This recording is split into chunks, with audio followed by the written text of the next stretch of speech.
नमस्कार प्यारे साथियों, आरबीएससी ऑनलाइन क्लास में आप सभी का हार्दिक स्वागत, अभिनंदन। उम्मीद करता हूँ जितने भी मेरे वीडियो आए अच्छी हेल्प मिल रही होगी। आपके प्यारे प्यारे कमेंट से, जो कि राजस्थान के लगभग हर कोने से आ रहे हैं, एक अच्छी हौसला अफजाई हो रही है। लगभग हर एक वीडियो के अंदर मैंने जो कमेंट पढ़े उसके अंदर कारक जो टॉपिक है आपका, उसके बारे में पूछा जा रहा है। तो प्यारे विद्यार्थियों, आज आपके सामने नया वीडियो अपन लेके आए हैं कारक स्टार्ट कराने से पहले मैं आपको बता दूं कि ये जो टॉपिक है वो दो हिस्सों में, जैसे अपन ने संधि पढ़ी, समास पढ़े, जिस संधि में आधा नंबर अपने को संधि को सॉल्व करने का और आधा नंबर मिलता है संधि के नाम का। समास में समस्त पद और विग्रह और आधा नंबर समास के नाम का। ठीक उसी तरीके से जो कारक टॉपिक है उसके अंदर हाफ मार्क्स मिलेगा आपको विभक्ति बताने का, और हाफ मार्क्स मिलेगा कि उस शब्द के अंदर वो विभक्ति क्यों लगी। तो इस तरह से ये डिवाइड होता है। प्यारे विद्यार्थियों, एक चीज़ है, इसमें पॉइंटों में दिक्कत नहीं आती। ज़्यादातर जो गलतियां करते हैं वो गलतियां करते हैं अपने विभक्ति बताने। तो आज एक ऐसा रामबाण ट्रिक बता रहा हूं आपको, वो अगर आपने समझ लिया तो उसके बाद विभक्ति तो कहीं भी गलत नहीं होगी, गारंटी ले रहा हूं। 2 नंबर तो आपके फिक्स है। और उस विभक्ति के साथ साथ एक और रामबाण ट्रिक, अपन एक रामबाण तीर छोड़ेंगे, जो कि मैं आपको बाद में बताऊंगा। तो बिना टाइम वेस्ट किए शुरुआत करते हैं अपने टॉपिक कारक की। कारक के अंदर सबसे पहली चीज आप नोट कीजिएगा, मैं आपको बता रहा हूं, जो कि समस्या का कारण बनता है, वो है विभक्ति पहचान।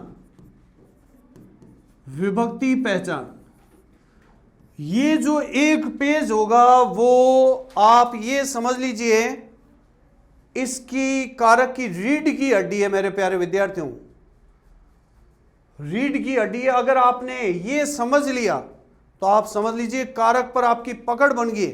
और ये जो विभक्ति पहचान है उससे एक बहुत बड़ा टॉपिक आपको कराऊंगा मैं 4 नंबर का। तो प्रथमा से सप्तमी तक विभक्ति आती है। अपन स्टार्ट करते हैं प्रथमा विभक्ति की। तो प्यारे विद्यार्थियों, प्रथमा विभक्ति की पहचान क्या होती है? प्रथमा विभक्ति की पहचान होती है अंतिम वर्ण के बाद विसर्ग लग जाता है। अंतिम वर्ण के बाद विसर्ग लग जाता है। बहुत ध्यान से प्यारे विद्यार्थियों वीडियो में बने रहिए, क्योंकि बहुत ही अच्छी चीजें आज आपको देखने को मिलेगी। अंतिम वर्ण के बाद विसर्ग लग जाता है। जैसे मान लीजिए राम शब्द है, महेश शब्द है, इसको मेरे को प्रथमा विभक्ति का बनाना है। इसके पीछे जैसे ही मैं विसर्ग लगाऊंगा तो ये हो जाएगा आपका प्रथमा विभक्ति। आप मान लीजिए जैसे ही जिस शब्द को अंडरलाइन किया हुआ है उसमें अंडरलाइन शब्द के अंदर विसर्ग लगाओ, वो आपके प्रथमा विभक्ति होगा। और यही है पुल्लिंग का। अगर मैं स्त्रीलिंग के अंदर बात करूं, स्त्रीलिंग के अंदर क्या होता है कि जो हिंदी वाला शब्द है वही शब्द सेम रिपीट होता है। जैसे मैं यहां पर राम की बात करी तो पुल्लिंग शब्द है, इसलिए इसके पीछे विसर्ग लगा। अब मैं बात करता हूं सीता, अगर इसी को संस्कृत में भी लिखना पड़े तो सेम उसी तरीके से ये आएगा। अब आते हैं अपन इसकी अगली विभक्ति की ओर। अगली विभक्ति है प्यारे विद्यार्थियों द्वितीय विभक्ति। द्वितीय विभक्ति की पहचान क्या होती है? द्वितीय विभक्ति की पहचान होती है शब्द के अंत में हलंत म या अंतिम वर्ण के ऊपर अनुस्वार। अंतिम वर्ण के ऊपर अनुस्वार लगाओ। देखो इसकी बहुत ही अच्छी पहचान, या तो शब्द के अंत में हलंत म लगा होगा या अंतिम वर्ण के ऊपर अनुस्वार लगा होगा। अब देखिए प्यारे विद्यार्थियों कैसे, जैसे वृक्ष द्वितीय विभक्ति का बनाना है, हलंत म वृक्षम। रामम।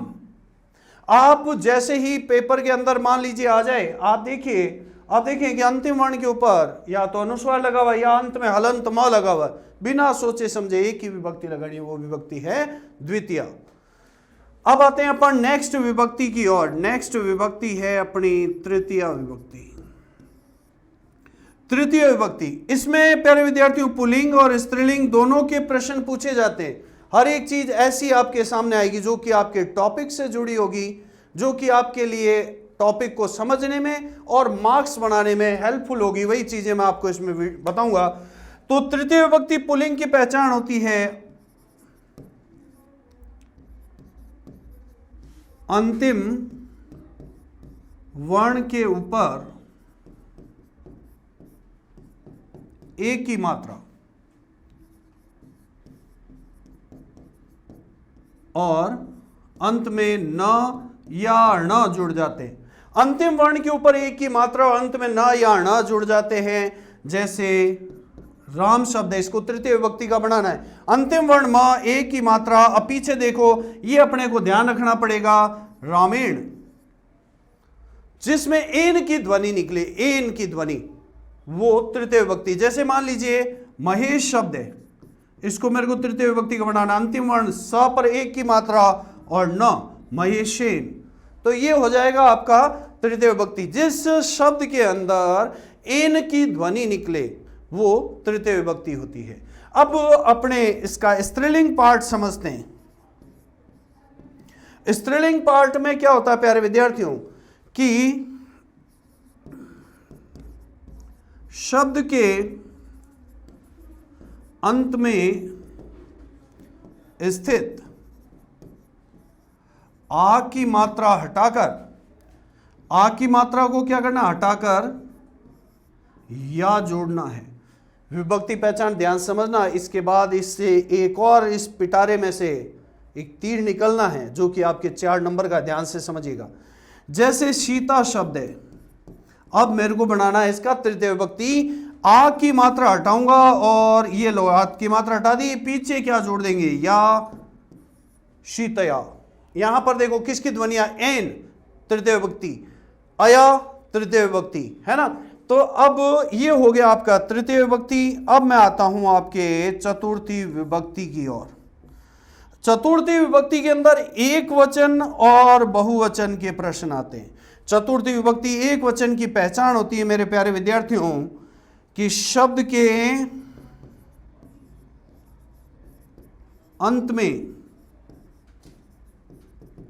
आय जुड़ जाता है। शब्द के अंत में आय जुड़ जाता है। बहुत ही आसान सी ट्रिक है ये, जिससे कारक जो है आपकी पकड़ में आसानी से आ जाएंगे। कारक को समझने में आपको बहुत मदद मिलेगी। शब्द के अंत में आय जुड़ जाता है। जैसे मेरे प्यारे विद्यार्थियों, रामाय, वृक्षाय, कमलाय, जिस शब्द में आय की ध्वनि निकलेगी वो होगा चतुर्थी विभक्ति। अब मैं आता हूं इसके बहुवचन में। बहुवचन में इसकी पहचान होती है भाई कि शब्द के अंत में एभ्यः जुड़ जाता है। शब्द के अंत में एभ्यः जुड़ जाता है। जैसे राम शब्द है, अब एभ्य जोड़ना है तो रामे और इधर से ब्य, रामेभ्यः। शब्द के अंत में एभ्यः जुड़ जाता है, वो होती है चतुर्थी विभक्ति। अगर ये चीजें आपने समझ ली तो कारक में तो हेल्प मिलेगी ही मिलेगी डेफिनेटली। साथ में मैं इन्हीं चीजों से एक 4 नंबर का टॉपिक आता है आपका प्रश्न निर्माण। 10 चैप्टर है, हर एक चैप्टर में से प्रश्न निर्माण रटना पड़ता है। आज के इस वीडियो के बाद प्रश्न निर्माण की झंझट जो होती है रटने वाली वो हट जाएगी। 4 नंबर का टॉपिक आता है। इसके बाद कहीं से कोई सा भी टॉपिक उठा के दे दे, लाइन उठा के दे दे प्रश्न निर्माण के लिए, कहीं कोई दिक्कत नहीं आएगी। अगले पेज पे आते हैं। अगला पेज पंचमी विभक्ति। पंचमी विभक्ति, अभी जैसे प्यारे विद्यार्थियों मैंने कहा कि शब्द के अंत में आय जुड़ता है तो चतुर्थी विभक्ति, और शब्द के अंत में आत जुड़ जाए, शब्द के अंत में आत जुड़ जाता है तो पंचमी विभक्ति, और ये आपके प्रश्न निर्माण के लिए बहुत इंपॉर्टेंट है प्यारे विद्यार्थियों, क्योंकि अधिकांशतः जो प्रश्न आते हैं पंचमी विभक्ति, षष्ठी विभक्ति, इनमें से आते हैं। तो शब्द के अंत में आत, जैसे रामात, वृक्षात, अब इन शब्दों में देखिए आत की ध्वनि निकल रही है, तो जहां पर आत आ जाए वो होता है पंचमी विभक्ति। अब मैं आता हूं षष्ठी विभक्ति। इसमें प्यारे विद्यार्थियों एक वचन और बहुवचन दोनों से संबंधित प्रश्न आते हैं।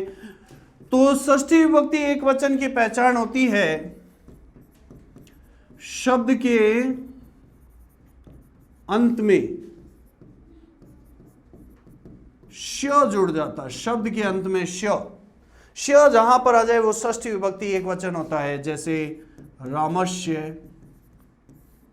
वृक्षस्य, स्य जहां पर आ जाएगा वो षष्ठी विभक्ति एक वचन होगा। अब इसी के बहुवचन की बात करें तो बहुवचन में प्यारे विद्यार्थियों क्या आएगा कि शब्द के अंत में, प्रश्न निर्माण के हिसाब से बहुत ही इंपॉर्टेंट है प्यारे विद्यार्थियों, ध्यान से समझना इस चीज को।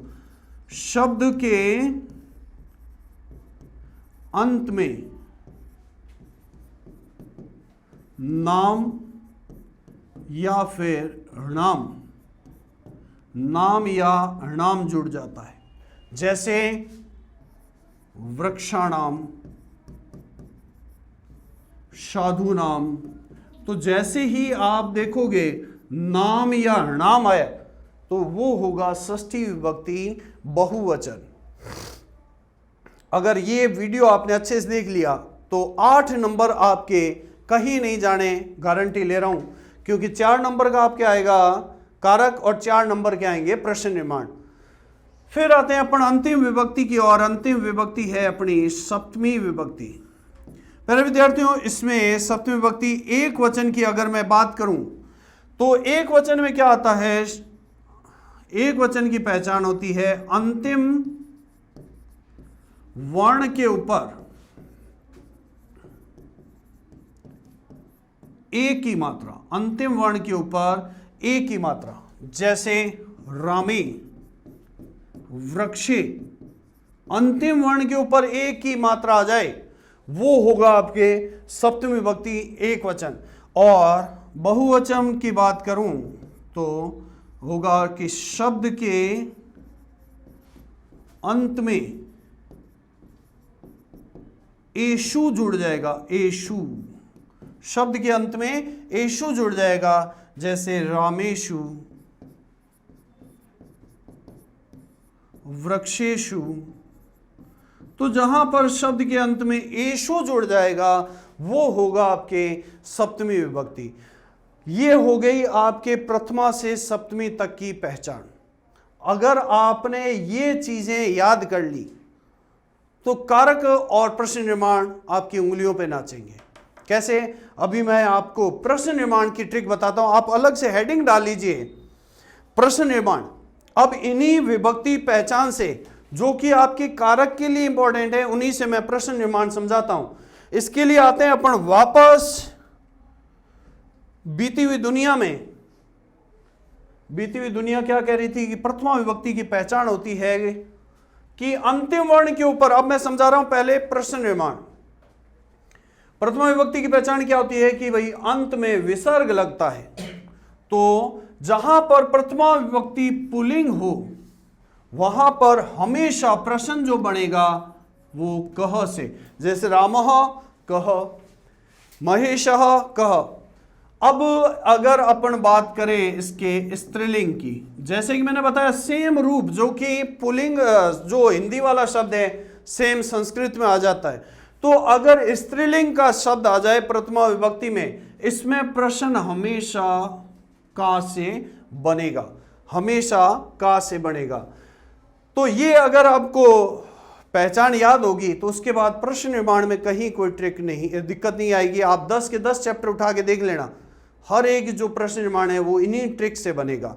अब आते हैं अपन द्वितीय विभक्ति में। तो द्वितीय विभक्ति की पहचान होती है कि शब्द के अंत में हलंत म या अंतिम वर्ण के ऊपर क्या जुड़ जाता है,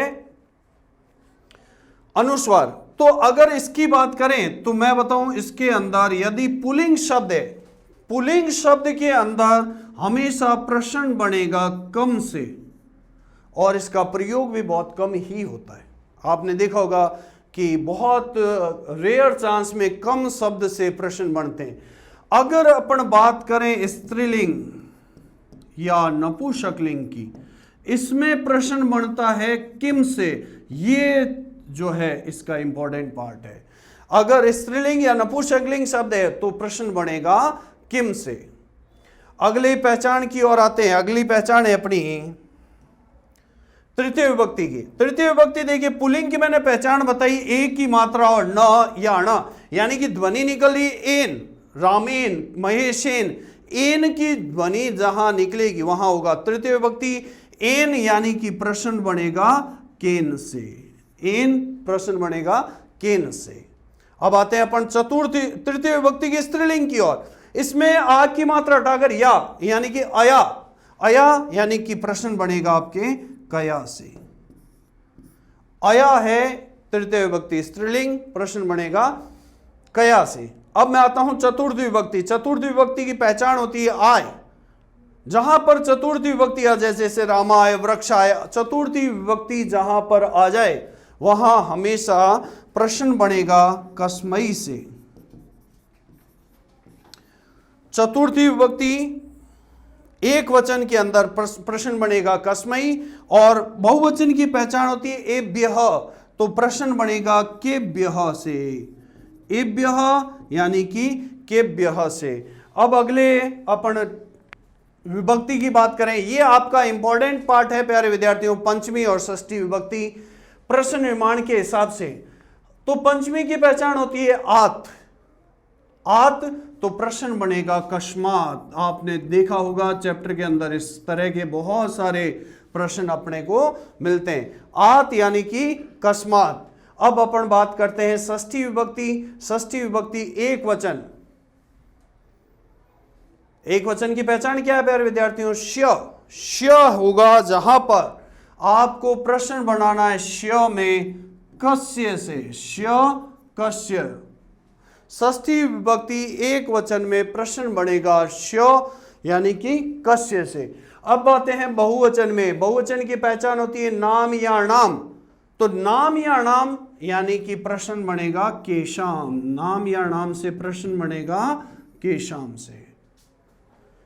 ये ऐसी ट्रिक है प्यारे विद्यार्थियों जो आपके 4 नंबर बनाने में बहुत मदद करेगी। अब मैं बात करता हूं सप्तमी एक वचन रामे, ए तो के। और बात करें बहुवचन की, सप्तमी बहुवचन की एशु। एशु यानी कि केशु। एशु में बनेगा प्रश्न केशु से। तो ये तो प्यारे विद्यार्थियों थी विभक्तियों के अनुसार कुछ ऐसी ट्रिक्स। अब इसके अलावा भी कुछ जगह ऐसी होती है जहां प्रश्न बनाने के लिए अपने को हेल्प चाहिए। अब वो हेल्प कहां पर मिलेगी? जैसे कोई जगह पर आधारित। अब आप देखें कि जो अंडरलाइन शब्द किया वो किसी जगह का नाम है। जैसे मान लीजिए रामः जयपुरम गच्छति। जयपुरम, जयपुर एक जगह का नाम हो गया। जगह में हमेशा प्रश्न बनता है कुत्र से। जगह में हमेशा प्रश्न बनेगा कुत्र से। यदि कहीं पर संख्या दे रखी हो, कक्षायाम 30 छात्रः तिष्ठन्ति, 30 छात्र बैठे, तो जहां पर संख्या दे रखी हो वहां पर प्रश्न बनेगा कति से। वहां पर प्रश्न बनेगा कति से। ये ऐसी चीजें हैं जो आपको बहुत मदद करेगी प्रश्न निर्माण में। यदि कहीं पर आपको समय का जिक्र दे रखा हो, समय के बारे में बात कर रखी हो, समय में हमेशा प्रश्न बनेगा कदा से। समय में प्रश्न बनता है हमेशा ही कदा से। जगह कुत्र, संख्या कति, समय कदा। और कहीं पर कैसा या किस प्रकार का, इस टाइप से कोई प्रश्न आ जाए। इसमें 3 तरीके से बनते हैं भाई। 3 तरीका कौन सा? पुल्लिंग शब्द है तो कीदृशः, स्त्रीलिंग है तो कीदृशी, और नपुंसकलिंग है तो कीदृशम। तो प्यारे विद्यार्थियों, अगर आपने इतनी चीजें याद कर ली तो देखिए इससे दो आपको फायदे होंगे। अभी तक जो वीडियो आपके सामने है उससे एक तो विभक्तियों की पहचान, जिससे आपके कारक में, अभी मैं जस्ट कारक स्टार्ट करूंगा, आप देखेंगे कि 99% जो उदाहरण है वो इसी विभक्ति पहचान से आएंगे। वो होने के साथ साथ आपका एक टॉपिक तैयार हो जाएगा, प्रश्न निर्माण। इस वीडियो को देखते के साथ में आप अपनी बुक निकाल के बैठ जाना, सारे प्रश्न निर्माण देख लेना, 10 के 10 चैप्टर के सारे इसी ट्रिक से बनेंगे। तो अब अपन बिना टाइम वेस्ट किए स्टार्ट करते हैं। कारक, कारक की है प्रथमा विभक्ति। प्रथमा विभक्ति के अंदर कारक लगता है आपका कर्ता कारक। पॉइंट बाय पॉइंट समझते रहिए। कर्ता कारक, कर्ता कारक का पहला पॉइंट ये होता है कि जो क्रिया को करने में स्वतंत्र होता है, जो क्रिया को करने वाला होता है वो कहलाता है कर्ता, और कर्ता के अंदर विभक्ति लगती है प्रथमा। जैसे उदाहरण आ गया रामः पठति। अब मान लीजिए पेपर में ये उदाहरण आ गया, आपने जैसे ही देखा अंडरलाइन किया हुआ वर्ड रामः पठति, राम पढ़ रहा है, पढ़ना क्रिया होगी, कौन पढ़ रहा है? राम। तो इस क्रिया को करने वाला हो गया राम, यानी कि राम हो गया कर्ता, और कर्ता में लगती है प्रथमा। और अगर अपन इसी को अभी मैंने जो पहचान बताई थी उसके अकॉर्डिंग देखें, देखो मूल शब्द है राम, उसके पीछे विसर्ग लगा हुआ है, तो मूल शब्द के पीछे विसर्ग लगा हो तो प्रथमा विभक्ति। अब आपको ध्यान होना चाहिए कि पेपर के अंदर आंसर कैसे लिखेंगे।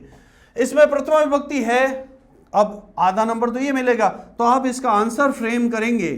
क्या आंसर होगा कि कर्ता कारक के योग में रामः शब्द में प्रथमा विभक्ति है। ये आपको पूरा आंसर लिखना होगा। हाफ मार्क्स मिलेगा। कर्ता कारक के योग में, इसका कारण बताया आपने, रामः शब्द में प्रथमा विभक्ति है, ये इसका हाफ मार्क्स होगा। रामः शब्द में प्रथमा विभक्ति है, ये आधा नंबर है। क्यों है? क्योंकि ये कर्ता कारक है, इसलिए इसके अंदर प्रथमा विभक्ति है। अब इसका दूसरा पॉइंट कहता है कि भाई संबोधन जहां पर आ जाए, संबोधन जहां पर आ जाए। अब संबोधन की आपको इजी सी ट्रिक क्या होगी? हे और संबोधनवाचक चिक, जहां पर संबोधनवाचक शब्द आ जाए वहां पर प्रथमा विभक्ति लगी। जैसे हे रामः, इसको अंडरलाइन किया हुआ है, त्वम कुत्र गसी। हे रामः त्वम कुत्र गसी, अंडरलाइन किया हुआ है। हे आपने जैसे ही देखा, देखो हे आ गया, संबोधनवाचक चिन्ह आ गया।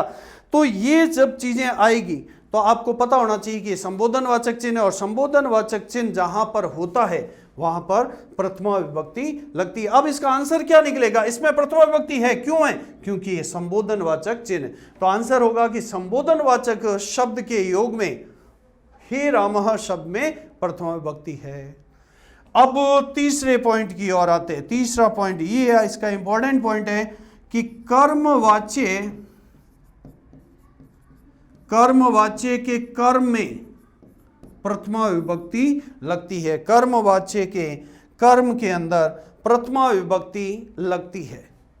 अब वाच्य क्या होता है? देखो पहले तो क्या होता था, वाच्य नाम का एक टॉपिक 10th सिलेबस के अंदर था, जो कि अभी हटा दिया गया है। इसको पहचानने की मैं आपको ट्रिक बता देता हूं। देखो प्यारे विद्यार्थियों, वाच्य जहां पर आएगा वो तृतीय विभक्ति में प्रयोग होगा। यते या यंते जहां पर धातु के साथ जुड़ा दिख जाए वो वाच्य का क्वेश्चन होगा। तो कर्मवाच्य का जो कर्म होगा उसके अंदर प्रथमा विभक्ति लगेगी। जैसे रामेण ग्रंथः पठ्यते, मान लीजिए यही पेपर में एग्जाम्पल आ जाए तो आप जैसे ही देखेंगे यते आए, यते आते आपको ध्यान हो जाना चाहिए कि कर्मवाच्य का प्रश्न है। कर्मवाच्य का प्रश्न है तो इसके कर्म में प्रथमा विभक्ति। अब देखिए मूल शब्द है ग्रंथ, पीछे विसर्ग लगा। आपको जो मैंने पहचान बताई अगर वो आपने याद कर ली तो मेरे हिसाब से इन प्रश्नों में कहीं कोई दिक्कत नहीं आएगी। तो अब इसके अंदर आंसर क्या लिखेंगे आप कि कर्मवाच्य के कर्म के योग में रामायण ग्रंथ शब्द में प्रथमा विभक्ति है। अब मैं आता हूं इसके अंतिम पॉइंट की और अंतिम पॉइंट कहता है इति शब्द के योग में प्रथमा विभक्ति लगती है। जहां पर इति शब्द आ जाएगा वहां पर प्रथमा विभक्ति लगेगी। जैसे प्यारे विद्यार्थियों, वयम इमं यशवन्तः इति नामना जानीमः। आपने अगर पॉइंट अच्छे से याद कर रखा है, पहली चीज तो अगर आपको पॉइंट याद नहीं भी हो, आधा नंबर तो मेरे हिसाब से कहीं कोई दिक्कत नहीं आएगी। जैसे आपने देखा यशवंत मूल शब्द है, इसके अंदर पीछे विसर्ग लगा हुआ है, तो प्रथम विभक्ति की पहचान तो वैसे ही आ गई। अब देखो इति शब्द आया तो इति शब्द के योग में यशवंतः में प्रथमा विभक्ति लगी, तो ये आपका हो गया कर्ता कारक यानी कि प्रथमा विभक्ति। अगले कारक, यहीं से मुख्य रूप से जो कारक स्टार्ट होते हैं वो यहीं से स्टार्ट होते हैं, कर्म कारक। कर्म कारक विभक्ति लगती है इसके अंदर द्वितीय विभक्ति। अब देखिए कर्म कारक का पहला पॉइंट, एक चीज ध्यान रखना, जितने भी कारक है उनका जो पहला पॉइंट है वो आपके अनुवाद प्रकरण के हिसाब से बहुत इंपॉर्टेंट पॉइंट है। तो ये ध्यान रखना है अपने को कि पहला पॉइंट आपको अच्छे से समझना है। कर्म कारक का पहला पॉइंट कहता है कि कर्ता अपनी क्रिया के द्वारा जिसको सर्वाधिक चाहता है उसकी कर्म संज्ञा होती है और कर्म में द्वितीय विभक्ति लगती है। कर्ता अपनी क्रिया के द्वारा जिसको सर्वाधिक चाहता है उसकी कर्म संज्ञा होती है और कर्म में द्वितीय विभक्ति लगती है। जैसे कि प्यारे विद्यार्थियों, बालकः वेदम पठति। अब ध्यान से समझना, देखो बालक इसके अंदर हो गया कर्ता, पढ़ना होगी क्रिया, क्या पढ़ रहा भी, वेद, तो वेद पढ़ना उसका क्या हो गया, कर्म, इसलिए कर्म आ गया। तो कर्म में कौन सी विभक्ति लगेगी, द्वितीय। अब देख लो अगर विभक्ति की पहचान के अकॉर्डिंग जाएं तो अंतिम वर्ण द है, द पर अनुस्वार लगा हुआ है तो वैसे भी द्वितीय विभक्ति है। तो इसके अंदर अब आंसर क्या लिखोगे, वेदम में क्यों द्वितीय विभक्ति है, क्योंकि एक कर्म कारक है। तो कर्म कारक के योग में वेदम शब्द में द्वितीय विभक्ति है। अब इसके बाद दूसरा पॉइंट कहता है निम्नलिखित शब्दों के योग में बहुत सारे ऐसे शब्द आते हैं जहां द्वितीय विभक्ति लगती है। वो शब्द कौन कौन से हैं, जैसे देखिए अभितः, उभयतः, अभितः, उभयतः, परितः, सर्वतः, समया, निक्सा, हा, प्रति, धिक, ऊपरी ऊपरी, अधो अधः। ये कुछ ऐसे शब्द हैं जो जहां पर ये शब्द आपको दिख जाएं वहां पर हमेशा ही द्वितीय विभक्ति लगेगी। जिसमें मैं आपको बता दूं, इसमें पेपर में आने लायक अभितः, ये समयानिक्षा और प्रति, ये जो शब्द हैं ये आपके इंपॉर्टेंट शब्द हैं इसके अंदर। जैसे मैंने कहा, एग्जाम्पल आ गया, विद्यालयम परितः वृक्षः सन्ति, बालकः ग्रामं प्रति गच्छति। अब देखो प्यारे विद्यार्थियों, अगर आपने पॉइंट अच्छे से याद कर रखा है तो जैसे ही आप देखेंगे परितः शब्द आया है, प्रति शब्द आया है, तो आपको ध्यान में आ जाएगा कि परितः और प्रति शब्द अपन ने द्वितीय विभक्ति के अंदर पढ़े। तो आप लिखोगे परितः शब्द के योग में विद्यालयम शब्द में द्वितीय विभक्ति है, प्रति शब्द के योग में ग्रामम शब्द में द्वितीय विभक्ति है। अब देखो मैंने जो पहचान बताई वो हेल्प कर रही है कि नहीं कर रही? देखो हलंतमा आ गया द्वितीय विभक्ति, अंतिम वर्ण के ऊपर अनुस्वार आ गया द्वितीय विभक्ति। तो इस तरह से आपके जो है ये विभक्ति पहचान आपको बहुत ही मदद करेगी। अगला अपन बात करें तीसरे पॉइंट की ओर, यहां से कुछ समझने वाले पॉइंट। अधि उपसर्ग के साथ यदि सिंह, स्था और आश धातु आ जाए, अधि उपसर्ग और इनके साथ सिंह, स्था और आश धातु आ जाए, वहां पर भी द्वितीय विभक्ति होती है। इनके रूप कैसे चलते हैं वो नोट कर लीजिए, ताकि तीनों में से कहीं सा भी वर्ड आ जाए, कोई सा भी वर्ड, कहीं दिक्कत नहीं आएगी। सिंह का रूप चलेगा सेते, स्था का रूप चलेगा तिष्ठति और आस का रूप चलेगा आस्ते से। तो प्यारे विद्यार्थियों ये ध्यान रखना कि अधि उपसर्ग देख लो कहीं पर और इनके साथ इन तीनों में से कोई सी भी धातु आ जाए तो आपको ध्यान रखना है हमेशा ही इसके अंदर द्वितीय विभक्ति होगी। जैसे एग्जाम्पल आ गया सुरेशः सय्याम, सुरेशः सय्याम अधिशेते, अधिशेते। और ये वर्ड अंडरलाइन किया। पहली चीज तो ये कि आपने जैसे ही देखा इसमें हलंत म है तो देखिए आधी समस्या तो यही आपकी सॉल्व हो गई कि हलंत म है, इसका मतलब इसके अंदर द्वितीय विभक्ति है। यहां पर विभक्ति यानी कि आधा नंबर अपना शेफ हो गया, पर नंबर पूरा बनाना अपने को। तो इसके बाद आते हैं देखो अधि, तो अधि उपसर्ग आ गया, पहली कंडीशन कंप्लीट हो गई। शेते तो सिंह धातु आ गई, अधि उपसर्ग आ गया और सिंह धातु आ गई। इसका मतलब इसके अंदर अब आप इसका आंसर कैसे लिखोगे? अधि उपसर्ग और शेते की मूल धातु है सिंह, तो अधि उपसर्ग और सिंह धातु के योग में सय्याम शब्द में कौन सी विभक्ति है? द्वितीय विभक्ति। अब मान लो अधिशेते की जगह आ जाए, अधिशेते की जगह मान लीजिए आ जाती है अधितिष्ठति, तो अब इसके अंदर आप क्या लिखोगे? अधि उपसर्ग और तिष्ठति की मूल धातु होती है स्था, तो स्था धातु के योग में द्वितीय विभक्ति है। अगले पॉइंट की ओर बढ़ते हैं। अभी अपन ने देखा कि एक उपसर्ग था, तीन धातुएं थी, जस्ट इसका उल्टा करते हैं। अगला पॉइंट है उप, अनु, अधि और आ उपसर्ग के साथ यदि कहीं पर वस धातु आ जाए तो वहां पर भी द्वितीय विभक्ति लगेगी। जैसे देखिए सुरेशः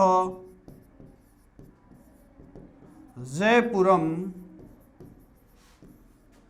आवस्ति, और अंडरलाइन किया हुआ जयपुरम। वैसे ही देखो जैसे ही अंडरलाइन शब्द आपके सामने आ रहा है मेरे हिसाब से विभक्ति वैसे ही आपकी क्लियर हो रही है। जैसे ही आपने देखा जयपुरम हलंत म आया, इसका मतलब इसमें द्वितीय विभक्ति है। अब देखो यहां पर आते हैं तो आ उपसर्ग आ गया और वस्ती की जो शब्द होती है उसका रूप बनता है वस धातु का, वस्ती से, तो आ उपसर्ग और वस धातु के योग में जयपुरम में द्वितीय विभक्ति। अब मान लीजिए आवस्ती की जगह आ जाए अधिवस्ती, तो अधि उपसर्ग और वस धातु, उपवस्ती आ जाए तो उप उपसर्ग और वस धातु हो जाएगा। इसके बाद अपन बात करते हैं अगले पॉइंट की ओर। पांचवा पॉइंट कुछ धातुएं हैं वो मैं अगले पेज पे आपको करवाता हूं। अभी अपन ने पढ़ा शब्द, और एक चीज और ध्यान रखना प्यारे विद्यार्थियों, इसके अंदर धातु और शब्द का ध्यान रखना। इससे पहले अपन ने पढ़े अभिता, परिता, समया, निक्सा, ये सारे शब्द थे। अभी मैं आपको जो बता रहा हूं वो सारी धातुएं हैं कि निम्नलिखित धातुओं के योग में भी द्वितीय विभक्ति लगती है। वो धातुएं कौन सी है? देखिए दुहु,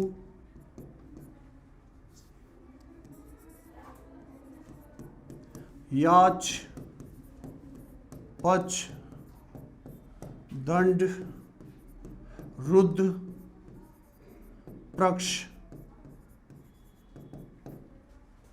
ची, ब्रू, सास, मत, मुष, नी, क्रश, वह, ह्र, ये धातुएं जहां पर आ जाए उसमें भी द्वितीय विभक्ति लगती है। जैसे मान लीजिए पेपर में आ गया सुरेशः महेशम पुस्तकम याचते।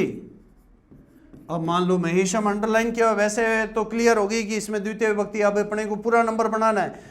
तो जैसे ही आप देखेंगे याचते शब्द आया है, तो याचते की मूल धातु क्या है? याच है। तो इसके अंदर आप आंसर क्या लिखेंगे कि याच धातु के योग में महेशम शब्द में द्वितीय विभक्ति है। एक वर्ण की धातु है, उनका रूप कैसे चलता है वो साथ में नोट कर लीजिए ताकि कहीं दिक्कत नहीं आए। ब्रू का ब्रूते, नी का नयति, वह का वहती, ताकि आपको इनको पहचानने में कहीं दिक्कत नहीं आए। हर का हरती, ये इसके रूप चलते हैं। प्यारे विद्यार्थियों, थोड़ा सा बड़ा टॉपिक है, बोर मत होइएगा, ध्यान से समझते रहिए क्योंकि इंपॉर्टेंट टॉपिक है। 8 नंबर अपने इसमें चल रहे हैं, है ना।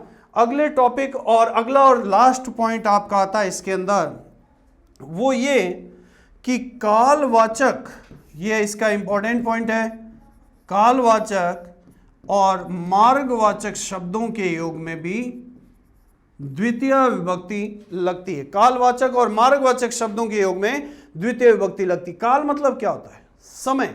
जहां पर समय की बात होगी, मार्ग की बात होगी, वहां पर द्वितीय विभक्ति लगेगी। जैसे एग्जाम्पल आ गया सुरेशः अत्र 5 दिनानि पठति। अंडरलाइन किया 5 दिनों। इयम नदी क्रोशम कुटिला अस्ति। क्रोशम। अब देखिए प्यारे विद्यार्थियों, इसके अंदर पहले एग्जाम्पल की मैं बात करूं तो सुरेश यहां 5 दिनों से पढ़ रहा है। अब 5 दिन ये किसके वाचक हैं? काल के। तो यहां पर देखिए समय के बारे में बात की गई, तो यहां पर अपन इसका आंसर लिखेंगे कालवाचक शब्द के योग में। अगले में बात करूं क्रोशम, कि यह नदी कोश भर तक टेढ़ी मेढ़ी है। कोश किसको बताता है? एक कोश में कितने किलोमीटर होते हैं? एक कोश में होते हैं 3 किलोमीटर। तो कोश किसको इंगित कर रहा है? मार्ग को इंगित कर रहा है। तो यहां पर मार्गवाचक शब्द आ गया। तो मार्गवाचक शब्द के योग में क्रोशम शब्द में द्वितीय विभक्ति है। तो पहला आ जाएगा कालवाचक, दूसरा आ जाएगा आपके मार्गवाचक शब्द। ये लगातार विभक्तियों का क्रम चल रहा है। ये आपका दूसरा कारक कंप्लीट हो गया। अब आते हैं अपने तीसरे कारक की ओर। तीसरा कारक है अपना करण कारक,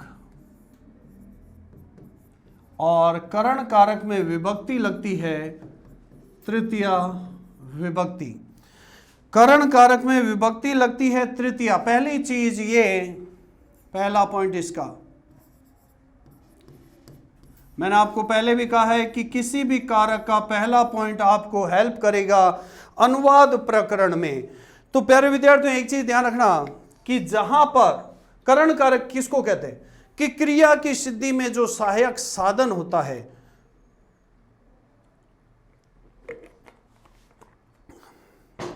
क्रिया की सिद्धि में जो सहायक साधन होता है वो करण कारक कहलाता है। अभी जैसे मैं मार्कर से लिख रहा हूं, लिखना क्रिया है, किससे लिख रहा हूं? मार्कर से। तो ये इसका सहायक साधन हो गया, इसलिए मार्कर कहलाएगा करण कारक। जैसे एक बच्चा बस से स्कूल जा रहा है, तो स्कूल जाने का सहायक साधन क्या हो गया? बस होगी। तो बस क्या कहलाएगा? इसके अंदर करण कारक कहलाएगा। और करण कारक में तृतीय विभक्ति लगती है। जैसे रामः कलमेन लिखती, रामः कलमेन लिखती, अंडरलाइन किया कलमेन। मान लो यही पेपर में एग्जाम्पल आ गया। अब देखो सीधी सी बात है, कलमेन, एन की ध्वनि आ गई, विभक्ति तो यही पहचान में आ गई कि इसमें तृतीय विभक्ति। एक चीज बता दूं आपको कि अगर आपने विभक्ति पहचान अच्छे से याद कर ली तो मेरे हिसाब से कारक में आधे नंबर तो आपके कहीं नहीं जाएंगे, पर पूरे नंबर बनाने हैं तो पॉइंट को साथ में ढंग से समझना। रामः कलमेन लिखती, राम कलम से लिख रहा है तो लिखना क्रिया होगी, किससे लिख रहा है? कलम से, तो लिखना क्रिया का सहायक साधन हो गया, इसलिए कलम क्या हो गया? करण कारक। तो अपन इसका आंसर क्या लिखेंगे कि करण कारक के योग में कलमेन शब्द में तृतीय विभक्ति है। अगले पॉइंट की ओर अगर अपन बढ़ते हैं तो अगला पॉइंट क्या कहता है कि कर्मवाच्य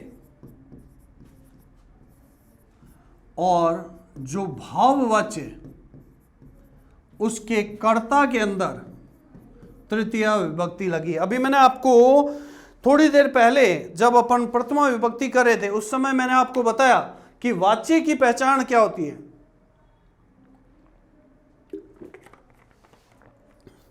मैंने वाच्य की पहचान बताई यते और यन्ते। अब भाव क्या होता है? कर्मवाच्य मैंने आपको समझा दिया, जो कर्म को इंगित करेगा वो कर्मवाच्य होगा। भाववाच्य क्या होता है? भाव का मतलब होता है फीलिंग्स, जैसे हंसना रोना, ये सारी क्या होती है? भाव होती है। तो जैसे क्वेश्चन आ गया रामेण ग्रंथ पठ्यते तेन हस्यते। तो प्यारे विद्यार्थियों देखिए रामेण और तेन, अब देखो राम ग्रंथ पढ़ रहा है तो ग्रंथ पढ़ना उसका कर्म है, तो ये कर्मवाची का, अब कर्मवाची का कर्ता देखिए रामेण, एन की ध्वनि आ रही है, इसका मतलब इसके अंदर तृतीय विभक्ति। अब इसका आंसर क्या लिखोगे? कर्मवाची के कर्ता के योग में रामेण शब्द में प्रथमा विभक्ति है। अब मैं बात करूं इसकी हस्यते, आप जैसे ही देखो हंसना, हंसना क्या होता है? भाव होता है, तो भाववाच्य का उदाहरण आ गया। तो आप देखेंगे कि भाववाच्य के योग के कर्ता के योग में तेन शब्द में प्रथमा विभक्ति है। अब मैं आता हूं अगले पॉइंट की ओर। अगला पॉइंट इंपॉर्टेंट पॉइंट है तीसरा, कि अंग विकार शब्द के योग में यदि किसी व्यक्ति के शरीर का कोई अंग खराब हो तो उस विकृत अंग में, विकार, विकार का मतलब होता है खराब, तो उस विकृत अंग में तृतीय विभक्ति लगती है। यदि किसी व्यक्ति के शरीर का कोई अंग खराब हो तो उस विकृत अंग के अंदर तृतीय विभक्ति लगती है। जैसे देखिए एग्जाम्पल आ गया शूरदासः नेत्राभ्याम अंध आशीत। सूरदास नेत्राभ्याम अंधः आशीत। तो आपने जैसे ही देखा कि सूरदास नेत्रों से अंधे, तो ये अंधा होना उनके शरीर का क्या हो गया? विकार हो गया। अब इसके अंदर कौन सा अंग खराब है? जो अंग खराब होगा उसी के अंदर उसकी विभक्ति लगेगी। तो इसके अंदर अंग खराब है नेत्र, तो नेत्र के अंदर विभक्ति लगेगी। अब देखो इसका कारण क्या लिखना है? नेत्र क्या है? अंग है, और ये अंग क्या है? खराब है, तो खराब को बोलते हैं विकार। तो आंसर लिखेंगे अंग विकार शब्द के योग में नेत्राभ्याम शब्द में तृतीय विभक्ति है। अगले पॉइंट की ओर बढ़ता हूं। अगला पॉइंट कहता है कुछ शब्द हैं सह, साकम, समम और सार्धम। सह, साकम, समम और सार्धम, इन शब्द का अर्थ होता है चारों का साथ में। ये शब्द जहां पर आ जाएं, ये शब्द जहां पर आ जाएं वहां तृतीय विभक्ति लगती है। जैसे पिता पुत्रेण सह गस्ती। अब मान लो पॉइंट आपने अच्छे से याद कर रखा है। वैसे तो देखो द्वितीय विभक्ति की, तृतीय की पहचान ऑलरेडी हो रही है। इसके अंदर मूल शब्द है पुत्र, अंतिम वर्ण के ऊपर एक ही मात्रा और पीछे ण, एन या एण जहां पर आए आपको पता तृतीय विभक्ति लगती है। अब सह, अब इसके अंदर आप क्या लिखोगे? सह शब्द के योग में पुत्रेण शब्द में तृतीय विभक्ति है। मान लीजिए सह की जगह आ जाए समम, तो आप आंसर लिखोगे समम शब्द के योग में। साकम आ जाए तो साकम शब्द के योग में तृतीय विभक्ति लगेगी। फिर अगले पॉइंट पर आते हैं। अगला पॉइंट है, ये आपका इंपॉर्टेंट पॉइंट है कि जिस चिन्ह से किसी की पहचान हो, जिस चिन्ह से किसी की पहचान हो उस चिन्हवाची शब्द के अंदर तृतीय विभक्ति लगती है। देखिए जैसे गली में दो लड़के जा रहे हैं, एक के हाथ में किताबें हैं और एक ऐसे ही जा रहा है, तो देखने वाला विद्यार्थी किसको कहेगा? जिसके हाथ में पुस्तकें हैं। तो पुस्तक होना उसके विद्यार्थी होने की क्या बन गई? पहचान बन गई। तो जिस चिन्ह से किसी की पहचान होती हो वो चिन्ह जो है तृतीय विभक्ति लगता है। जैसे सह जटाभिः तापसः प्रतीयते, कि वह अपनी जटा भी यानी कि लंबे बालों के कारण क्या लग रहा है? एक तपस्वी लग रहा है। तो उसके तपस्वी यानी कि साधु होने की पहचान कौन बन रहे हैं? उसके लंबे बाल बन रहे हैं। तो यहां पर आप कारण क्या लिखोगे? चिन्हवाची शब्द के योग में जटाभी शब्द में तृतीय विभक्ति, क्योंकि यहां पर उसके तपस्वी होने की पहचान कौन करा रहे हैं? उसके लंबे बाल करा रहे हैं। तो इस जटाभी शब्द के अंदर तृतीय विभक्ति लग जाएगी। अगला पॉइंट अपना आता है, वो होता है कि प्रकृतिवाचक शब्द के योग में। और प्रकृति का मतलब होता है स्वभाव, जहां पर व्यक्ति के स्वभाव का वर्णन हो, उस प्रकृति, यहां पर प्रकृति का मीन्स ही होता है स्वभाव। जहां पर व्यक्ति के स्वभाव की चर्चा हो वहां पर तृतीय विभक्ति लगती है। तो देखिए प्यारे विद्यार्थियों, एग्जाम्पल आ गया, सह सुखेन जीवती, सह सुखेन जीवती, वह सुखपूर्वक जीता है। तो सुखपूर्वक जीना उसका क्या हो गया? व्यवहार हो गया। तो सुखपूर्वक जीना उसका हो गया व्यवहार। तो स्वभाव यानी कि स्वभाववाचक प्रकृतिवाचक शब्द आ गया, इसलिए इसका मतलब इस शब्द के अंदर तृतीय विभक्ति है। अंतिम पॉइंट, निषेधवाचक, निषेधवाचक अलम शब्द के योग में निषेधवाचक, निषेध का अर्थ होता मना करना, जहां निषेधवाचक अलम शब्द आ जाए वहां पर तृतीय विभक्ति होती है। जैसे अलम हर्षितेन, देखो अलम ध्यान रखना जहां पर मना करने के, क्योंकि चतुर्थी विभक्ति अपन जब पढ़ेंगे यही शब्द अपने वापस मिलेगा। जहां पर मना करने के अर्थ में अलम आए वहां पर तृतीय विभक्ति। अलम हर्षितेन मतलब हंसो मत, तो यहां पर अलम शब्द के योग में हर्षितेन शब्द में तृतीय विभक्ति लगती है। तो अगली विभक्ति और अगले कारक की ओर अपन बढ़ते हैं। अगला कारक है अपना चतुर्थी विभक्ति और संप्रदान कारक। चतुर्थी विभक्ति संप्रदान कारक।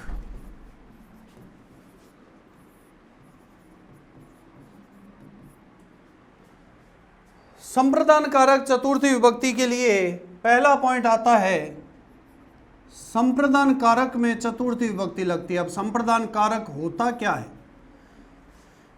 कि कर्ता अपनी क्रिया के द्वारा कर्ता दान के कर्म द्वारा जिसे संतुष्ट करता है, उसमें संतुष्ट होने वाला व्यक्ति जो होता है वो संप्रदान कारक होता है। जैसे एक अमीर व्यक्ति गरीब व्यक्ति को वस्त्र देता है, कर्ता अपनी क्रिया के द्वारा जिसको सर्वाधिक संतुष्ट करता। अब यहां पर संतुष्ट होने वाला व्यक्ति कौन होगा? गरीब व्यक्ति होगा ना, जिसके पास किसी चीज की कमी है वो उसको मिल जाए तो वो क्या कहलाएगा? संतुष्ट होगा, और वही संप्रदान कारक कहलाएगा। जैसे नृपः विप्राय गाम ददाति, राजा ने ब्राह्मण को गाय दान की। अब इसमें संतुष्ट होने वाला व्यक्ति कौन होगा? ब्राह्मण होगा, है ना। तो इसके अंदर अब देखो मैंने आपको पहचान बताई थी, आय, देखिए विप्र प्लस आय विप्राय, है ना।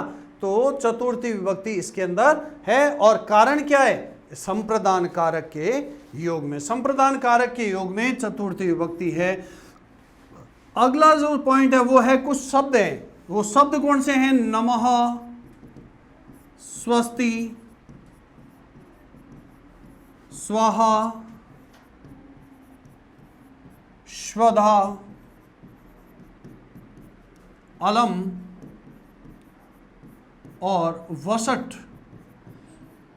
ये शब्द जहां पर आ जाएंगे वहां पर चतुर्थी विभक्ति लगेगी। अब देखो मैंने अभी बताया था कि अलम शब्द तृतीय में था निषेध यानी मना करने के अर्थ में, यहां पर आएगा अलम समर्थ शब्द के योग में। जैसे गणेशाय नमः। अब मान लीजिए आपने पॉइंट अच्छे से याद कर रखा है, तो जैसे ही आप देखेंगे नमः शब्द आया है तो इसका मतलब गणेशाय शब्द में चतुर्थी विभक्ति है। अब इसका एक उदाहरण समझा देते हैं, जैसे हरि ही देतेभ्यः अलम।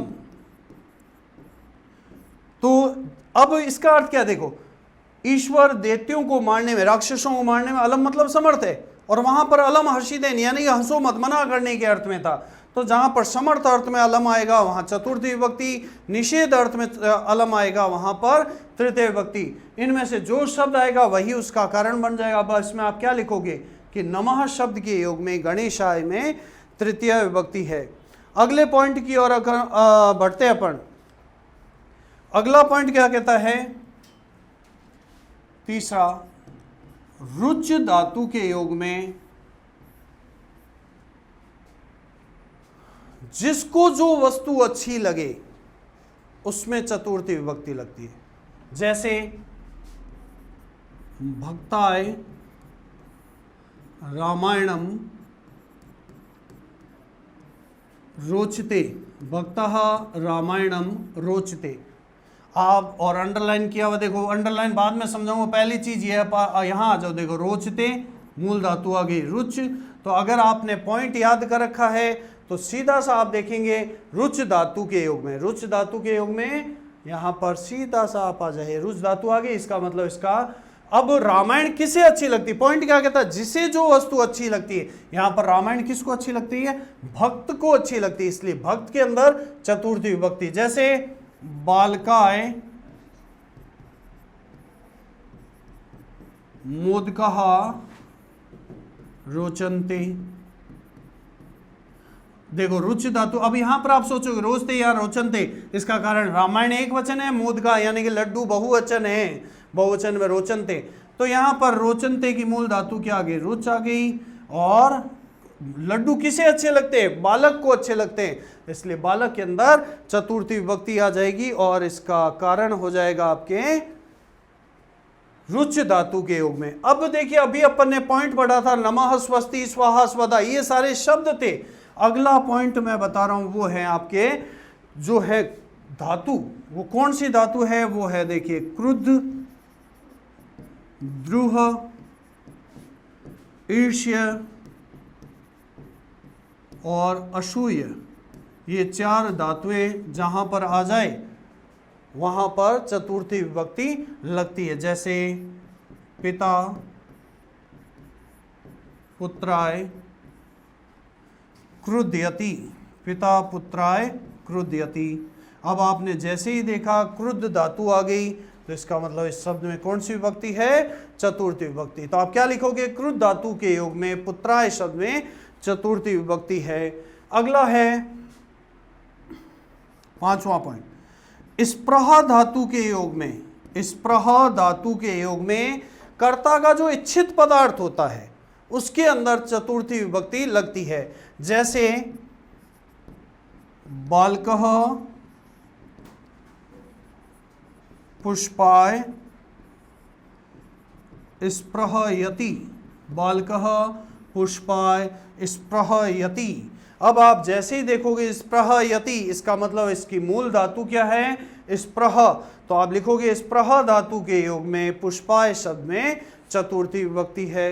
अब अगला पॉइंट मैंने आपको एक बताया नमः स्वस्ति, इसके अंदर जो पहला पॉइंट है नमः का, ये इंपॉर्टेंट पॉइंट है प्यारे विद्यार्थियों, इसमें से अधिकांशतः हर दूसरे साल पेपर में एग्जाम्पल आया करते हैं। इसके बाद एक और पॉइंट जो तृतीय विभक्ति से मिलता जुलता है वो पॉइंट है, ये इसका इंपॉर्टेंट पॉइंट है कि प्रयोजनवाची शब्द के योग में, प्रयोजनवाची। अब प्रयोजन मतलब क्या होता है, जिस उद्देश्य से कोई कार्य किया जाए, जैसे मान लो आप स्कूल जा रहे हो, विद्यालय जा रहे हो, तो विद्यालय जाने का उद्देश्य क्या हो गया? पढ़ना। जैसे एक व्यक्ति काम पर जा रहा है, किसी दुकान पे सुबह से शाम तक काम कर रहा है, तो वहां पर काम करने का उद्देश्य क्या है? पैसे कमाना।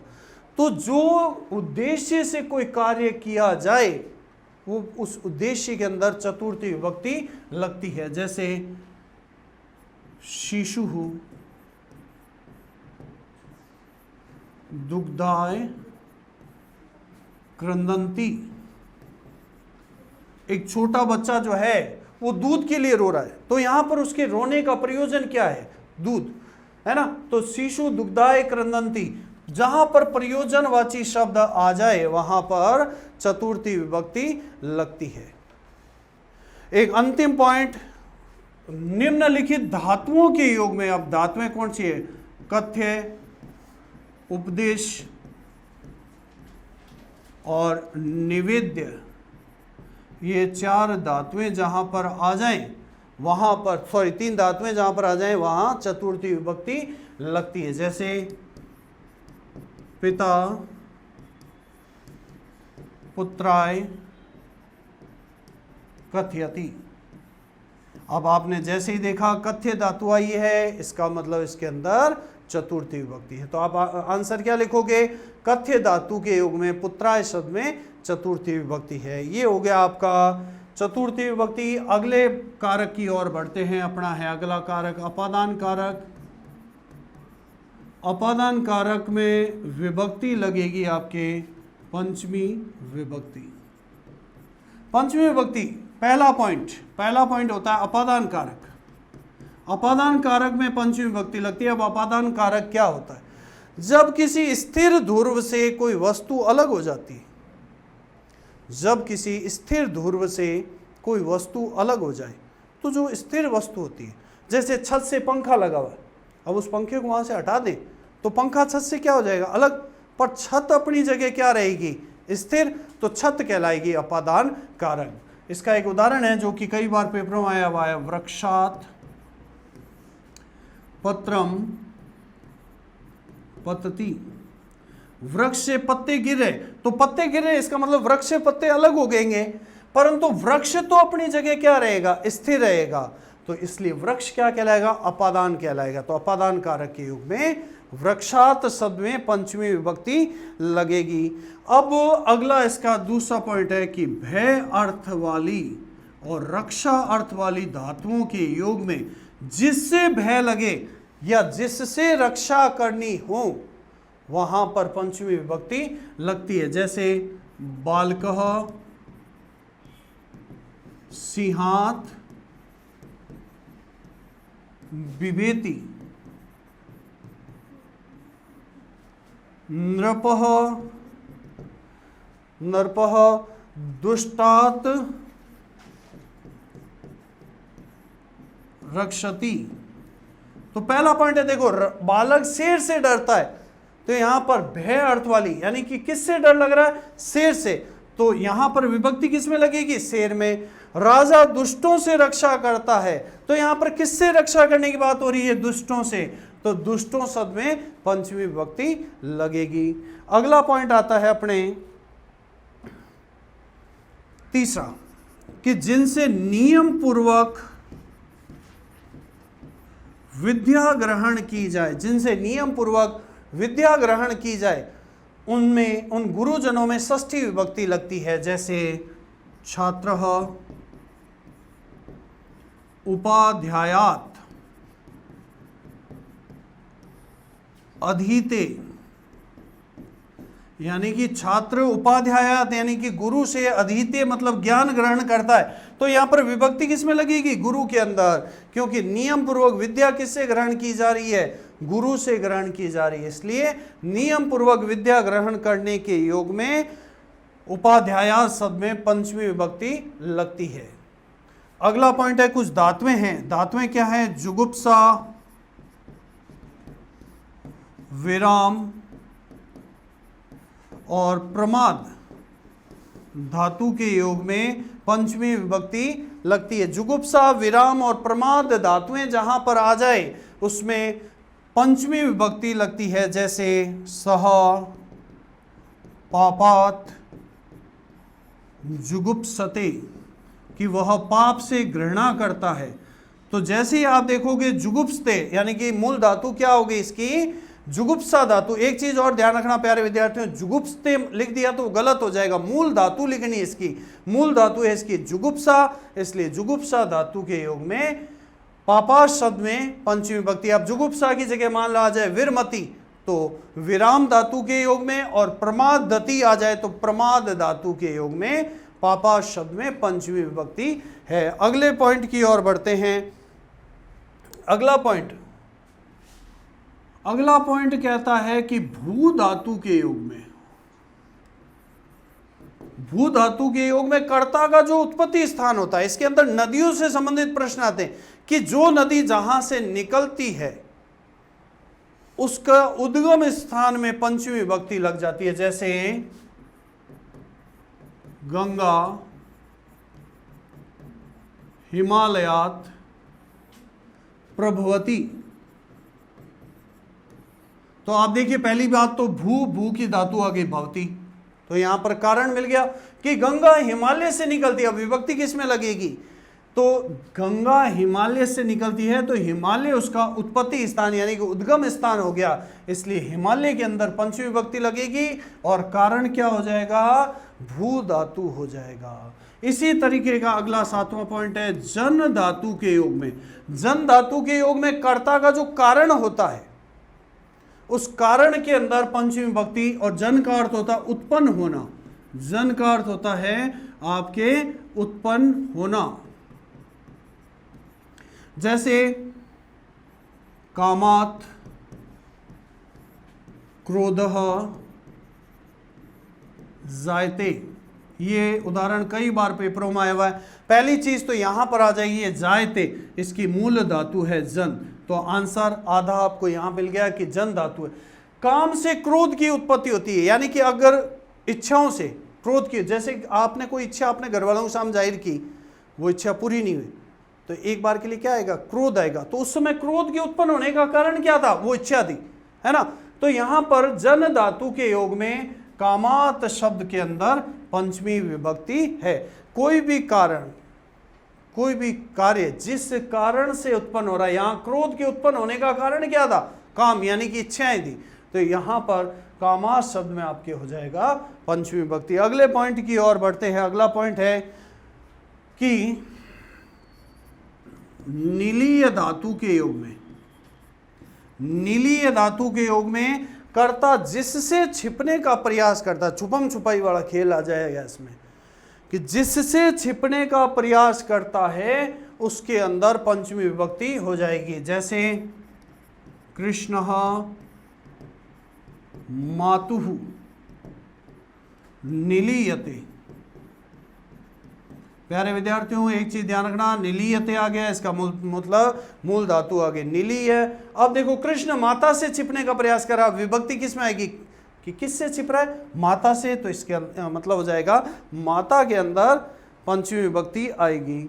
अब इसका एक बहुत ही इंपॉर्टेंट पॉइंट आता है कि जब दो पदार्थों में से किसी एक की, ये वाला पॉइंट अच्छे समझ लीजिएगा, जब दो पदार्थों में से किसी एक की विशेषता प्रकट की जाए, क्या दो में से एक की विशेषता प्रकट की जाए, तो अभी तक अपने धातुओं संबंधित पढ़े, शब्दों से संबंधित पढ़े, परंतु इस बार जो है प्रत्यय से संबंधित क्वेश्चन है। जब दो में से किसी एक की विशेषता प्रकट की जाए तो वहां पर ईयसुन और तरप प्रत्यय के योग में पंचमी विभक्ति लगेगी। अब ईयसुन के अंदर क्या होता है, मैं प्रत्यय समझा देता हूं। इस ऊ का लोप हो जाता है, न का लोप हो जाता है, ईयस शेष बचता है। तरप प्रत्यय में प का लोप हो जाता है, तर शेष बचता है। जैसे रामः श्यामात् पटुतरः अस्ति। एक चीज इसमें प्यारे विद्यार्थियों बहुत ध्यान रखना कि विभक्ति किस में लगेगी, जिससे विशेषता बताई जाएगी, जिसकी विशेषता बताई जाएगी उसमें नहीं, जिससे विशेष। राम श्याम से पटुतर मतलब बुद्धिमान है, तो यहां पर राम की विशेषता किससे बताएगी? श्याम से बताएगी। तो विभक्ति किस में लगेगी? श्याम में, है ना। अब देखिए यहां पर आ जाइए पटुतर, तर यानी कि क्या आ जाएगा? तरप प्रत्यय। तो आप क्या आंसर लिखोगे? तरप प्रत्यय के योग में श्यामात शब्द में पंचमी विभक्ति लगती है। अब देखिए कुछ अगला और अंतिम पॉइंट क्या कहता है कि निम्नलिखित शब्दों के योग में, वो शब्द हैं जिसमें मैं कुछ इंपॉर्टेंट शब्द आपको लिख रहा हूं, वो है रीते, प्रभृति, बही, विना, कृते। ये मेनली इसके अंदर और भी शब्द हैं, परंतु ये इंपॉर्टेंट शब्द है। आप इन 3 शब्दों को ध्यान रख लेना। इन 3 शब्दों से आधारित बहुत सारे प्रश्न आते हैं, जैसे रामः विद्यालयात् बहि गच्छति। रामः विद्यालयात् बहि गच्छति। आपने जैसे ही देखा बहि शब्द आया है, वैसे देखो अपने पहचान इसकी याद कर रखी है, आत, आत यानी कि पंचमी विभक्ति होती है। अब वही शब्द के योग में विद्यालयात् शब्द में पंचमी विभक्ति है। ये इसके इंपॉर्टेंट शब्द है। ये हो गया अपना पंचमी विभक्ति अपादान कारक। अगला अपना कारक आता है संबंध कारक। संबंध कारक के अंदर विभक्ति आपको पता है षष्ठी विभक्ति लगती है। कि संबंध के अंदर षष्ठी विभक्ति लगती है। संबंध के अंदर षष्ठी विभक्ति, पहला पॉइंट ही है, संबंध कारक यानी कि संबंध के अंदर षष्ठी विभक्ति लगती है। जैसे एग्जाम्पल आ गया, रामः संस्कृतस्य पुस्तकं पठति। रामः संस्कृतस्य पुस्तकं पठति। अब एक मिनट इस संस्कृत शब्द को भूल जाइए, राम पुस्तक पढ़ रहा है।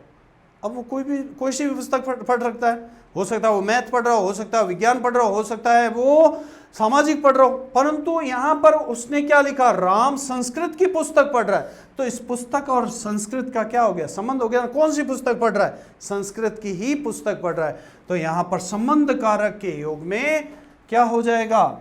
षष्ठी विभक्ति। अभी प्यारे विद्यार्थियों मैंने पंचमी विभक्ति में एक पॉइंट समझाया, उसी से रिलेटेड और षष्ठी विभक्ति का सबसे इंपॉर्टेंट पॉइंट।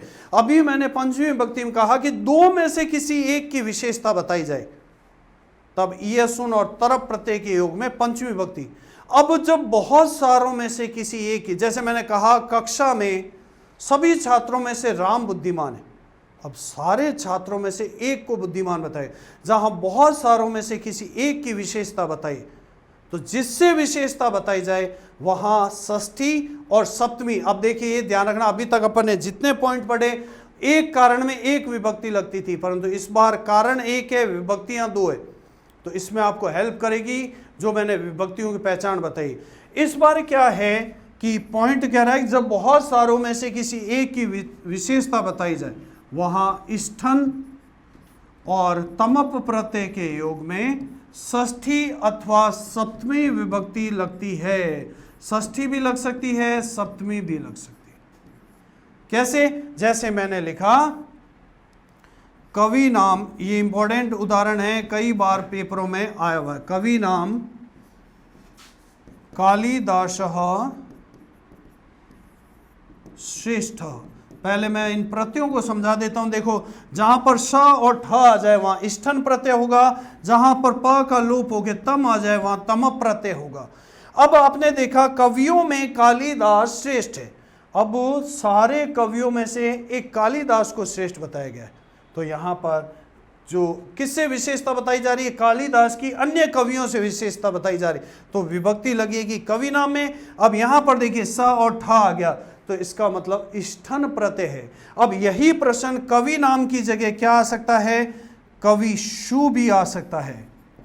तो देखिए प्यारे विद्यार्थियों, नाम या नाम यह है षष्ठी विभक्ति की पहचान और शु है सप्तमी की पहचान।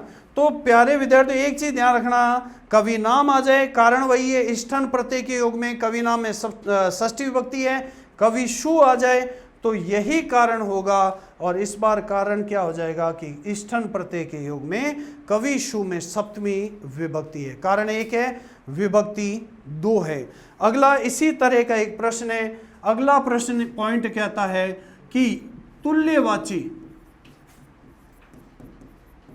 जहां पर तुल्यवाची शब्द आ जाए वहां पर षष्ठी अथवा तृतीय विभक्ति लगती है।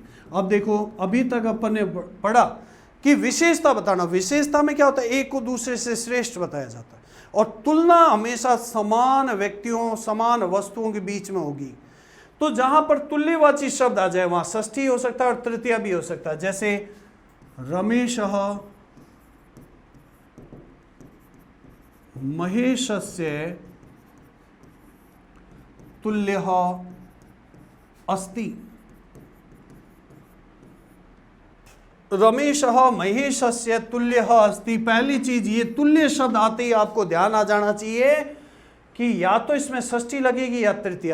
अब जैसे आपने देखा ष्य आया है तो आप क्या लिखोगे, षष्ठी विभक्ति। कारण क्या, तुल्यवाची शब्द के योग में षष्ठी विभक्ति। अब इस महेशस्य की जगह महेशेन भी आ सकता है, तो अब क्या लिखोगे, तुल्यवाची शब्द के योग में महेशेन में तृतीय विभक्ति। कारण एक है और विभक्तियां चेंज है। अब अंतिम पॉइंट पे आता हूं जहां बहुत सारे आपको शब्द मिलेंगे। उन शब्दों के योग में आपको षष्ठी विभक्ति, जिसमें से कुछ इंपॉर्टेंट शब्द मैं आपको बता रहा हूं जो कि पेपरों में आते। अधः, ऊपरी, समक्षम, समीपम, अंतः, कृते। ये शब्द ऐसे हैं जिस सेंटेंस में इनमें से कोई सा भी शब्द आ गया उसमें हमेशा षष्ठी विभक्ति लगेगी। जैसे भवनस्य ऊपरी खगाः सन्ति। भवनस्य ऊपरी खगाः सन्ति। आपने जैसे ही देखा ऊपरी शब्द आए तो लिखोगे ऊपरी शब्द के योग में भवनस्य शब्द में सप्तमी विभक्ति है, सॉरी षष्ठी विभक्ति। ये हो गया आपका षष्ठी। अंतिम विभक्ति की ओर अपन बढ़ते हैं। इसमें से मैं आपको दो ही पॉइंट कराऊंगा, उन दो पॉइंटों पर आधारित ही प्रश्न आया करता है। अंतिम अपना है अधिकरण कारक। देखिए प्यारे विद्यार्थियों, पहला पॉइंट होता है कि अधिकरण कारक में जो है सप्तमी विभक्ति लगती है। अब अधिकरण कारक क्या होता है, क्रिया की सिद्धि में जो आधार होता है, क्रिया की सिद्धि में जो आधार होता है वो आधार की अधिकरण संज्ञा होती है। अब आधार क्या होता है, जैसे मान लीजिए आप प्लेट के अंदर खाना खा रहे हैं, तो खाना क्रिया है, किस में खा रहे हो, प्लेट में खा रहे हो, तो प्लेट उस क्रिया का आधार हो गया, तो प्लेट अधिकरण कारक कहलाए। जैसे आप कुर्सी पे बैठे हैं, बैठना क्रिया किस पर बैठे हैं, कुर्सी पर, तो कुर्सी क्या हो जाएगी, आपके अधिकरण कारक हो जाएगी। क्रिया की सिद्धि में जैसे नृपः सिंहासने तिष्ठति, नृपः सिंहासने तिष्ठति। अब देखो राजा सिंहासन पर बैठा है, बैठना क्रिया होगी, किस पर बैठा है, सिंहासन पर बैठा है, तो सिंहासन इस क्रिया का क्या है, आधार है, इसलिए आधार हो जाता है अधिकरण। इसलिए अधिकरण कारक के योग में सिंहासने शब्द में सप्तमी विभक्ति है। इसका एक और पॉइंट, हालांकि इसमें 2-3 पॉइंट है, वो पेपर में आने लायक है नहीं। अंतिम पॉइंट क्या कहता है कि जब एक क्रिया के बाद दूसरी क्रिया संपन्न हो, जब एक क्रिया के बाद दूसरी क्रिया संपन्न हो, तो प्रथम क्रिया का जो कर्ता होगा और जो क्रिया होगी उन दोनों में ही सप्तमी विभक्ति लगती है। जैसे देखिए उदाहरण है, रामे वनम गते दशरथः प्राणान अत्यजत। अब देखिए प्यारे विद्यार्थियों ध्यान समझिएगा कि राम के वन जाने पर दशरथ ने प्राण त्याग दिया। अब इसमें पहली क्रिया क्या हुई, राम का वन जाना। जैसे ही राम वन गए, दूसरी क्रिया क्या हुई, दशरथ का प्राण त्यागना। तो पहली क्रिया का कर्ता क्या, राम, और क्रिया क्या है जाना। अब दोनों के अंदर ही देख लीजिए, अंतिम वर्ण के ऊपर एक ही मात्रा, इसलिए दोनों के अंदर है सप्तमी विभक्ति।